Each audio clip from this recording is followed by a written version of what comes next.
गुजरात के अंदर एक भरूच शहर है, भरूच डिस्ट्रिक्ट, और भरूच डिस्ट्रिक्ट से 12 किलोमीटर लगभग एक मंगलेश्वर गांव है, और वहां पर ये नर्मदा नदी एक टापू बना देती है। जमीन का एक 800-900 एकड़ का जो क्षेत्र है, उसके चारों तरफ से यानी दोनों तरफ से जाके आगे मिल जाती है, उसको अपने घेरे में डाल रखा है, उसको टापू बोलते हैं। तो उसके अंदर 30-40 घरों का गांव था। पहले छोटे छोटे झोपड़ियां हुआ करती थी और जल का आसरा लेकर ही वो वहां रहा करते थे। तो उसके अंदर उस टापू में अर्थात 800-900 एकड़ जो जगह थी, वहां पर 30-40 घरों का एक गांव था, और उसमें जीवा दत्ता नाम के 2 ब्राह्मण भाई रहा करते थे, और भी ब्राह्मण परिवार थे उसमें। अब वो जीवा और तत्वा, उसको दत्ता भी बोल देते, तय को दय भी बोल देते। तो हम संत लैंग्वेज में जीवा और दत्ता बोलते हैं। वो बहुत परमात्मा के चाहने वाले थे। परमात्मा की चाह के अंदर वो इतने मगन थे कि जगह जगह जाते थे, संतों के सत्संग सुना करते थे। अब जहां भी वो जाते थे तो ये बताया जाता था कि गुरु बिन मोक्ष नहीं हो सकता, और फिर ये भी कहते थे कि पूरा गुरु हो, क्योंकि परमेश्वर कबीर जी से भयभीत होकर के वो सभी संत, मंडलेश्वर, ब्राह्मण, ऋषि ये शब्द भी कहने लग गए थे कि अभी गुरु पूरा हो, पूरे बिना बात बने कोई नहीं। और अपने आप को फिर पूरा सिद्ध करने के लिए बहुत से उदाहरण दिया करते थे। तो जीवा दत्ता जी दोनों भाई परमात्मा के प्राप्ति के लिए, मोक्ष कराने के उद्देश्य से संतों के पास जाते, उनके विचार सुनते, और सभी ये शब्द बोलते, यही वचन कहते कि गुरु बिन मोक्ष नहीं, और गुरु पूरा हो। तब उन दोनों भाइयों ने सोचा भी जहां भी जाते हैं, जिस भी ऋषि, महर्षि के, संत के, मंडलेश्वर के, गुरु के, ब्राह्मण के वचन सुनते हैं, हमने तो वो सारे अच्छे लगे हैं। यानी प्रत्येक संत ज्ञान देता है, भगवान की चर्चा करता है, हमें तो सभी अच्छे लगते हैं। लेकिन ये पहचान हम कैसे करें कि इनमें पूरा कौन सा है? सभी अपने आप को पूरा बताते हैं, इनकी वे ऑफ वर्शिप भिन्न भिन्न है, इनके ज्ञान में भी अंतर है। तो ये कैसे निर्णय करें कि गुरु पूरा है? तो उन्होंने सोचा भी देखो, मनुष्य जीवन बार बार मिला को नहीं, क्योंकि ज्ञान जो सत्संग सुनाया जाता है, जो जहां भी कोई सुनाता है, तो यही कहते हैं कि मानुष जन्म बार बार प्राप्त नहीं होता। 84 लाख योनियों के अंदर धक्के खाकर, दुख उठा करके एक बार मानव शरीर प्राप्त होता है, और मानव शरीर प्राप्त करके परमात्मा की भक्ति नहीं की तो जीवन व्यर्थ हो जाता है। तो पुण्यात्मा जो होती है, उनकी छोटी सी बात ही बहुत ज्यादा चुभ जाती है, वो भयभीत हो जाते हैं, हे भगवान क्या होगा यदि अब के मोक्ष नहीं हुआ तो ना जाने कितनी बार कुत्ते, गधे, सुअर की योनियां प्राप्त करनी पड़ेंगी। इस दृष्टिकोण से इस मानव जीवन को सफल करने के उद्देश्य से जीवा और दत्ता ने अपने आप सोचा कि हे भगवान, हमें पूरा गुरु मिलाओ। हम पूरे गुरु को समझ नहीं पा रहे हैं, कैसे पहचान करें? तो उन्होंने आप पर एक डिसीजन ले लिया। एक वट वृक्ष की यानी बड़ की एक सूखी लकड़ी वह नीचे पड़ी थी, टूटी हुई काफी दिनों से, उसको उठा के अपने आंगन में जैसे पौधा लगाया करे, जो बना के गड्ढा खोद के और उसमें लगा दीवा गाड़ दी वो सूखा खूंड। और फिर उन्होंने के विचार किया कि इस सूखे खूंड में, इस सूखी डारी में, टहनी में हम मंडलेश्वर संतों के चरण धोके और चरणामृत डालेंगे। यदि चरणामृत डालने से यह सूखी टहनी हरी होगी, हम उसको पूरा गुरु मान लेंगे। वैसे पुण्यात्माओं, ये कोई तरीका नहीं था पूरे गुरु की पहचान का, पर वो बोले वाले थे, श्रद्धा गणी थी भगवान में, और पूर्ण परमात्मा और पूरे गुरु के लिए वो तड़फ रहे थे। तो परमात्मा अपनी ऐसी आत्माओं के लिए कोई ना कोई तरीका बनाता है। उन्होंने क्या किया, किसी भी मंडलेश्वर के पास जाते और उनसे उपदेश की प्रार्थना करते, उनके चरण धोके और अपने पात्र में डाल लाते। अब चरणामृत तो कोई भी दे देता है गुरु संत, आके उसमें डालते हैं।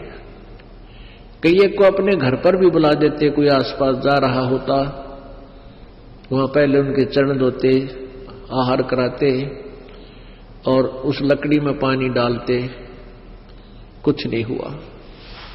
ऐसे कई वर्ष बीत गए। अब उन दोनों भाइयों ने प्रार्थना की रोकर एक परमात्मा, हे मालिक, पूरा गुरु कोई है नहीं, क्योंकि हमारी टहनी हरी हुई नहीं इनके चरणामृत से, और पूरे गुरु के बिना ये मानुष जीवन व्यर्थ हो जाएगा। ये परमेश्वर, या तो पूरा गुरु मिले और नहीं तो हम अपने दास के इस शरीरों को, हम दोनों भाइयों के शरीर को, मनुष्य जीवन को खत्म कर दो, इसको खत्म कर दो परमात्मा, और उस समय शेष जन्म देना हमारा ये मनुष्य जीवन का, जिस समय पृथ्वी पर कोई पूर्ण संत आया हुआ हो। वर्तमान में पृथ्वी पर कोई भी पूर्ण संत नहीं है। इतना कह करके घंटों रोए, घंटों रोए। अपने आत्माओं, जब आपको तड़प होगी भगवान के पाने की, फिर आप जी का यही हाल होगा। परमात्मा पाने के लिए राजाओं ने राज त्याग दिया और शरीर का कोई ध्यान नहीं दिया, कठिन से कठिन तप किए। तो उसी सतिथि, ये सतिथि उन्हीं पुण्यात्माओं की होती है जो पुनर्जन्म से भी भक्ति करते हुए आ रहे हैं। कहते हैं, संतों से साधा से ती मस्करी और चोरा नाल खुशहाल, ये तो मल अखाड़ा जीतेंगे युगन युगन के माल। ये जो निकम्मी आत्मा है वो संतों के साथ बदमाशी करते हैं, मजाक करते हैं, उनको तंग करते हैं, और उन चोरा नाल खुशहाल जो नकली संत हैं, बकवाद करते फिर हैं, उन तरह जी रहे, उनके साथ प्रसन्न रहते हैं और कहते मल अखाड़ा जीतेंगे ये युगन युगन के माल। माल मीन रेसलर, पहलवान। पहलवान वही होता है जो पहले एक्सरसाइज करता है, प्रैक्टिस कर रहा होता है। तो आप कई जन्मों से ये रिहर्सल करते आ रहे हो, आप कई जन्मों से भगवान के अखाड़े के माल हो, पहलवान हो। तो ऐसे ही वो जीवा और दत्ता भी वो युगन युगन के माल थे। उन्हीं में ये प्रेरणा होती है परमात्मा के पाने की। जैसे मीराबाई युगन युगन की माल थी, ना समाज देखा, केवल भगवान देखा, चाहे कुछ भी हो, मारो चाहे छोड़ो। तो ये माल होते, ये पहलवान थे मालिक के पाड़े के और सफल हुए। ऐसे ही जीवा दत्ता वो युगन युगन के युगा युगा से वो पहलवानी यानी भक्ति करते हुए आ रहे थे, और उस भक्ति ने फिर अंगड़ाई ली पिछली पुण्य ने, और बहुत तरफ से 6 महीने तक लगभग फिर रोते रहे, हे भगवान, या तो शरीर छूट जा या कोई संत मिलाओ मालिक। एक दिन क्या हुआ, परमेश्वर कहते हैं, सो छल छिद्र मैं करूं अपने जन के काज, गोता मारू स्वर्ग में जा बैठूं पाताल, कहे कबीर ढूंढता फिरूं अपने हीरे माणिक लाल। वो लाल न को ढूंढने के लिए मालिक वहां पहुंच गए। दोपहर के समय उनकी उस झोपड़ियों में यानी उनकी गली में चले जा रहे हैं। अब जीवा बाहर आया। जीवा ने देखा कि एक संत आ रहा है। उसने अपने भाई से जाकर कहा कि भाई एक संत आ रहा है, आपकी आज्ञा हो तो उसे बुला लाऊं। अब दत्ता ने कहा कि भाई आपने देख लिया, मंडलेश्वरों को भी देख लिया हमने, इनके पास कुछ नहीं है और क्यों जख्म नया करे और कई दिन रोना पड़ेगा, कुछ ना पावे इनके पास। अब वो क्या देखा कि वो परमात्मा उनके गली के उनके घर के आगे से आगे को चले गए, जैसे किसी का घर पूछ रहे हों, ढूंढ रहे हों। तो दत्ता बार बार जीवा के कहने से दत्ता बाहर गया। जीवा बड़ा भाई था दत्ता का। दत्ता ने बार बार कहा, जीवा आपकी आज्ञा हो तो मेरा ऐसा दिल करे है इस संत ने बुला लाऊं मैं। अब जीवा ने कहा, भाई कोई बात नहीं, अब तेरी इच्छा है तो ले आ, मैं क्यों मना करूं तुझे, देख ले। वो वापस गए तो परमात्मा फिर वापस आ रहे हैं उनके घर की तरफ, वापस जैसे घर गांव से बाहर जाने वाले हों। तो दत्ता ने जाके चरण पकड़ दिए और कहा, परवरदिगार ये दास की झोपड़ी है, एक बार दर्शन दो, पवित्र करो दास की कुटिया को। परमात्मा बोले, चल भाई। आगे अंदर जैसा भी घर पर व्यवस्था थी, कोई बैठना मुड्डा दे दिया, कोई छोटा सा सटूल। और जीवा ने कहा, दत्ता जा कोई तसला ला उठा के, थाली ला, थाली प्रांत ला, चरण धोएंगे। महाराज आए, भगवान आए, यानी संत आए हैं। संत तो परमात्मा का रूप होता है, उनका ट्रेनिंग थी वह डेली की। चरण धोए पानी से और जीवा ने कहा, जा दत्ता संतों के चरणामृत को कहीं ऐसे वैसे नहीं डालना चाहिए, वहां पौधे में डाल दिए, उसमें पौधे में। अच्छा जी। अब दत्ता ने जाकर वो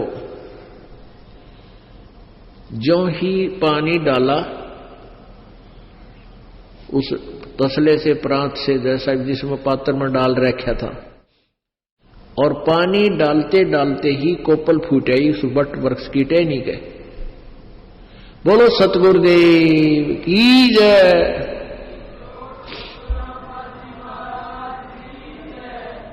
अब दत्ता ने आवाज लगाई, जीवा दौड़ के आना, जीवा जल्दी आ।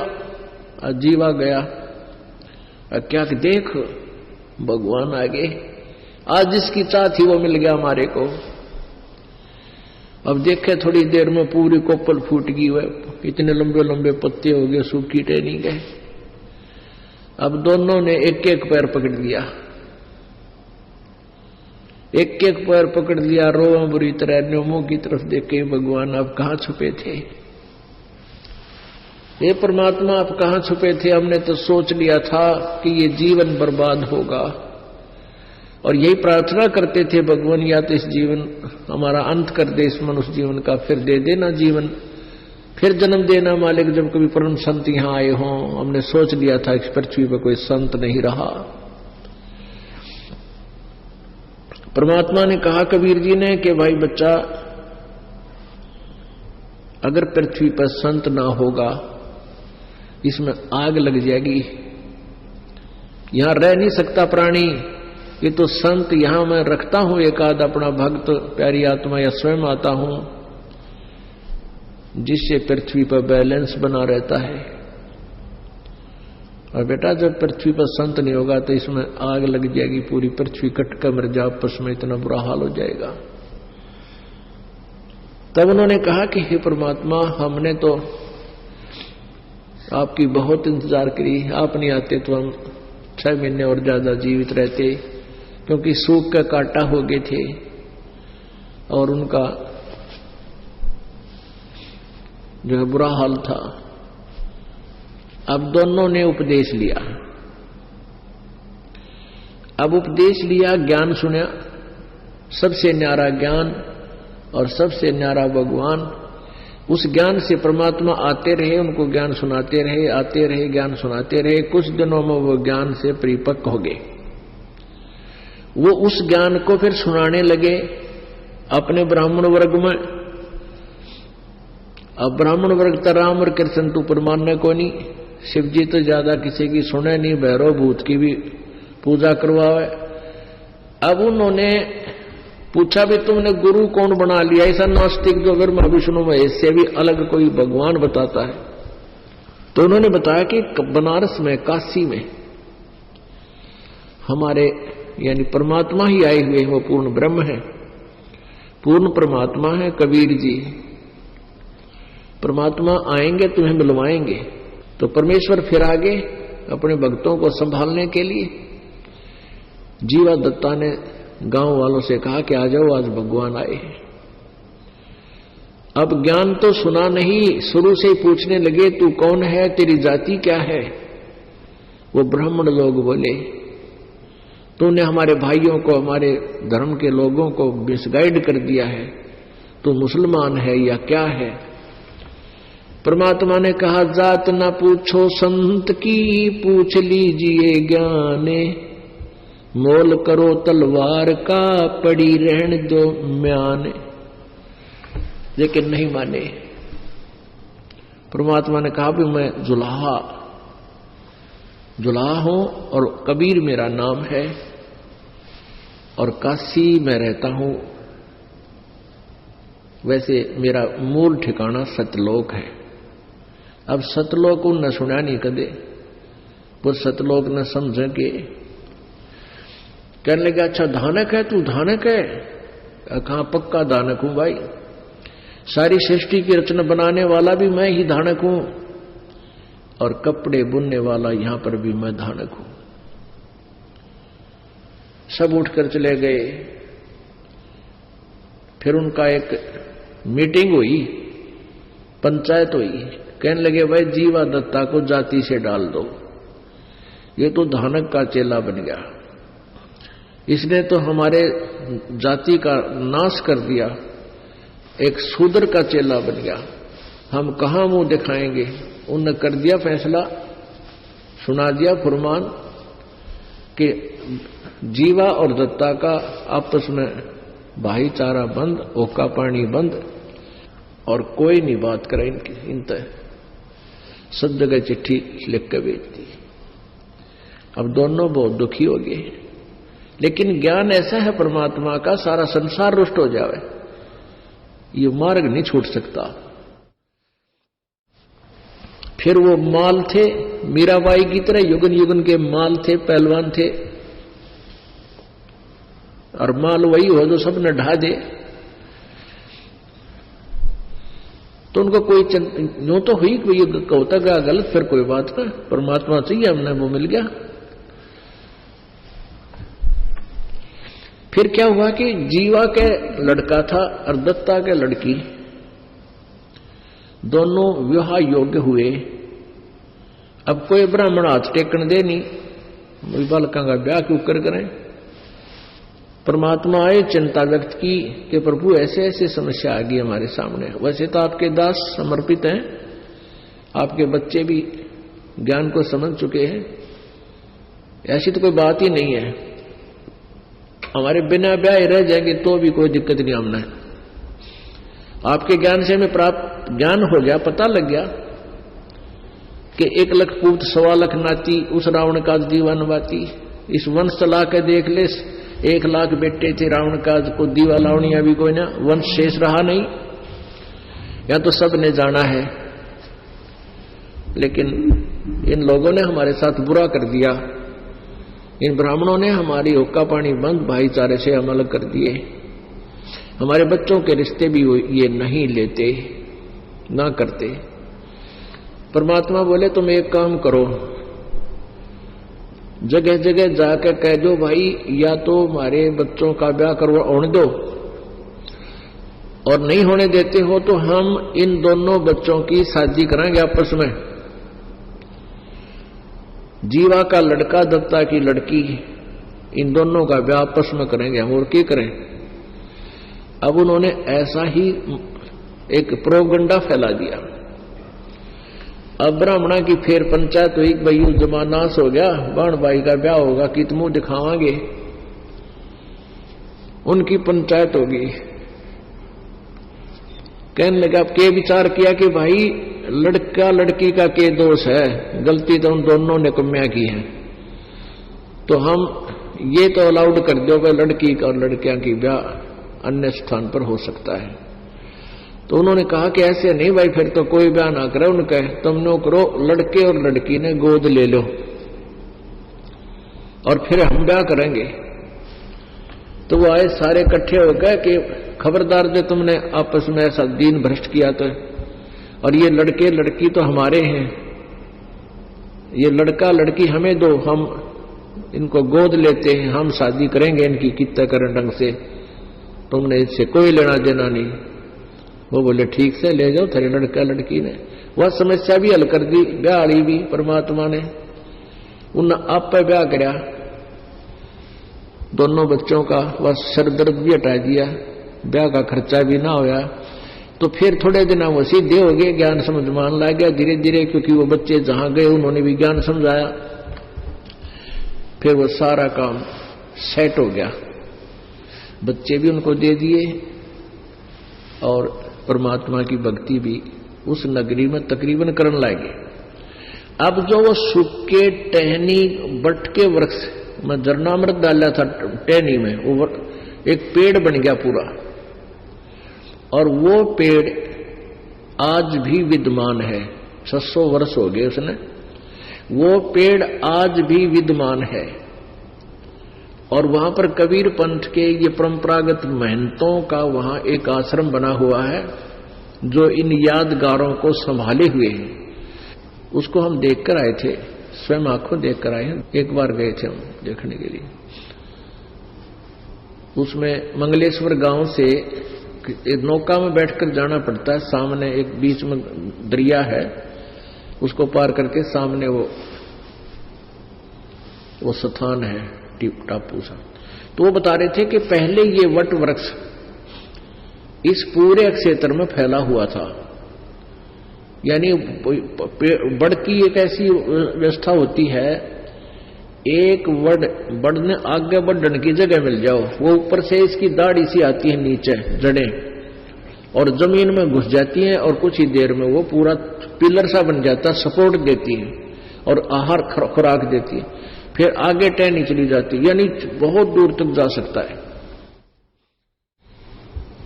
लेकिन अब उसको काट पीट कर दोबारा वहां खेती करने लगे, और वो थोड़ी सीमा में रह रहा है 2 एकड़ जमीन में, मतलब वो लगभग टोटल तो 4 एकड़ में गया है, यानी 2 एकड़ ऐसे बढ़ रहा है, सेंटर से 2 एकड़ 2 एकड़, तो ऐसे 4-5 एकड़ में अब भी वो विद्यमान है, शेष बचा हुआ। बड़ी बड़ी दाढ़ी उसके नीचे गड़ी हुई, बड़े बड़े पेड़ हो गए ऐसे ऐसे। तो वहां वो महंत है, उनसे भी पूछा, वहां के गांव नगर वालों से भी पूछा, तो उन्होंने यही बताया कि ये कबीर परमात्मा जी या जीवा दत्ता नाम के 2 भाई ब्राह्मण भाई रहते थे, उनको ज्ञान दिया था। उन्होंने एक शर्त रखी थी, उस कारण से ये वह सूखे वृक्ष की टहनी ये पेड़ रूप धारण करगी। आज भी वे प्रमाण वहां विद्यमान है।